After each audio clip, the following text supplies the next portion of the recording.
Assalamualaikum warahmatullahi wabarakatuh.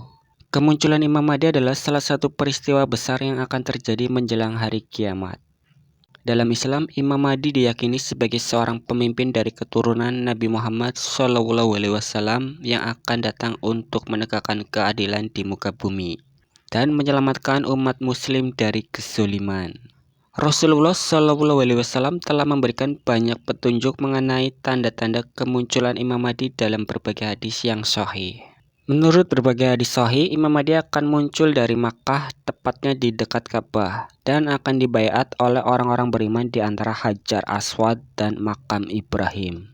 Dalam hadis riwayat Abu Dawud, Ahmad, dan Al-Hakim, Rasulullah bersabda, "Seorang laki-laki dari umatku akan muncul di Mekah, dan orang-orang akan membaitnya di antara Hajar Aswad dan makam Ibrahim." Hadis ini menunjukkan bahwa Imam Mahdi tidak akan muncul dari tempat lain selain Mekah, dan kehadirannya akan diketahui oleh para ulama dan kaum muslimin yang masih berpegang teguh pada ajaran Islam.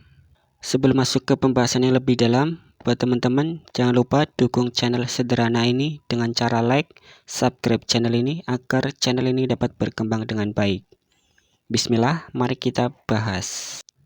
Tanda-tanda kemunculan Imam Mahdi terbagi menjadi tanda-tanda sosial, tanda alamiah, dan tanda peristiwa besar yang akan terjadi sebelum Imam Mahdi muncul. Berikut tanda-tanda yang telah disebutkan dalam sejarah Islam dan hadis sahih. Tanda yang pertama, dunia dipenuhi dengan kezaliman dan ketidakadilan. Sebelum kemunculan Imam Mahdi, dunia akan dipenuhi dengan ketidakadilan. Para pemimpin yang zalim akan berkuasa, hukum Islam banyak ditinggalkan, dan masyarakat semakin jauh dari Allah Subhanahu wa Ta'ala. Kejujuran akan menjadi suatu yang sangat langka, sementara kebohongan dan kejahatan akan merajalela di mana-mana. Dalam hadis riwayat Ahmad dan Abu Dawud, Rasulullah bersabda, "Jika dunia ini telah dipenuhi dengan kezaliman dan kesewenang-wenangan, maka Allah akan mengutus seorang dari keturunanku yang akan memenuhi dunia dengan keadilan, sebagaimana sebelumnya dipenuhi dengan kezaliman." Yang kedua, munculnya bintang berekor. Beberapa ulama menafsirkan bahwa bintang berekor ini bisa jadi salah satu komet besar atau benda di langit yang akan tampak di langit sebelum Imam Mahdi muncul. Fenomena langit ini akan menjadi tanda-tanda besar yang bisa disaksikan oleh banyak orang di muka bumi. Yang ketiga, banyak fitnah, perselisihan, dan peperangan. Umat Islam akan mengalami perpecahan yang sangat parah. Hal ini akan terjadi banyak peperangan dan fitnah besar yang membuat kaum muslimin saling bertikai satu sama lain. Banyak orang yang mengaku sebagai pemimpin umat Islam, tetapi mereka justru menimbulkan kehancuran dan kerusakan. Dalam hadis riwayat Abu Dawud, Rasulullah bersabda, "Akan datang suatu zaman kepada manusia di mana mereka saling berperang satu sama lain. Banyak fitnah yang akan terjadi dan di antara mereka saling membunuh hingga tidak ada satupun rumah Arab yang tidak terkena dampaknya." Yang keempat, munculnya pemimpin yang zalim. Sebelum kedatangan Imam Mahdi, banyak pemimpin yang hanya mementingkan kepentingan duniawi dan menindas rakyatnya. Mereka memerintah dengan penuh kezaliman dan tidak memperhatikan kesejahteraan rakyatnya. Dalam hadis riwayat Muslim, Rasulullah bersabda, "Akan ada di antara pemimpin-pemimpin kalian yang hati mereka seperti hati setan dalam tubuh manusia." Hadis riwayat Muslim. Yang kelima, kerusuhan di tanah Arab dan perselisihan di Mekah dan Madinah. Di akhir zaman akan terjadi banyak konflik di Jazirah Arab, terutama di Mekah dan di Madinah. Banyak orang akan berebut kekuasaan hingga akhirnya Imam Mahdi muncul sebagai pemimpin yang akan menyatukan umat Islam. Dalam hadis riwayat Abu Dawud, Rasulullah bersabda, "Akan terjadi perselisihan setelah wafatnya seorang khalifah. Kemudian seseorang dari keluargaku akan keluar di Madinah menuju Mekah. Lalu dia akan dibaiat di antara Hajar Aswad dan makam Ibrahim."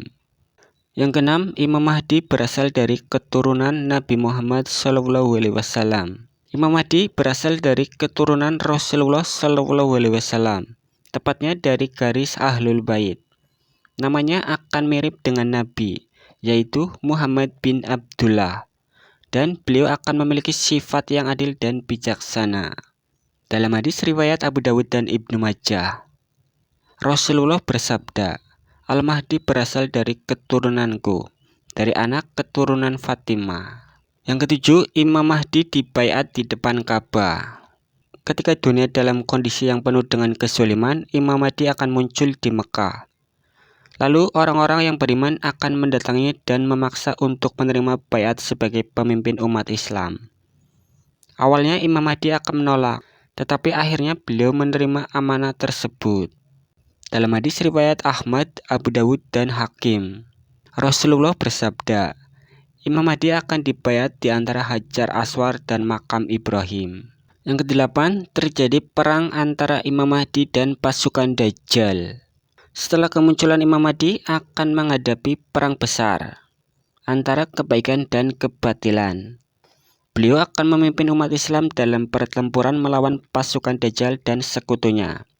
Hingga akhirnya Allah Subhanahu wa Ta'ala memberikan kemenangan kepada kaum muslimin. Dalam hadis riwayat Muslim, Rasulullah bersabda, pasukan Imam Mahdi akan berperang melawan pasukan Dajjal, dan akhirnya Allah memberikan kemenangan kepada kaum muslimin. Lalu berapa lama Imam Mahdi akan memimpin? Dalam berbagai hadis sahih, Imam Mahdi akan memimpin umat Islam dalam kurun waktu 7 hingga sampai 9 tahun. Rasulullah bersabda, Imam Mahdi akan memimpin selama 7 tahun, jika tidak maka selama 8 atau 9 tahun. Hadis riwayat Abu Dawud dan Al-Hakim. Hadis ini menunjukkan bahwa masa kepemimpinan Imam Mahdi tidak terlalu panjang, akan tetapi cukup untuk menegakkan keadilan di dunia. Wallahu a'lam bishawab. Semoga kisah ini bermanfaat. Sebelum saya akhiri, ingat yang benar datangnya dari Allah Subhanahu wa Ta'ala. Khilaf atau keliru datangnya dari diri saya pribadi sebagai manusia biasa. Saya akhiri, sampai ketemu di video selanjutnya. Wassalamualaikum warahmatullahi wabarakatuh.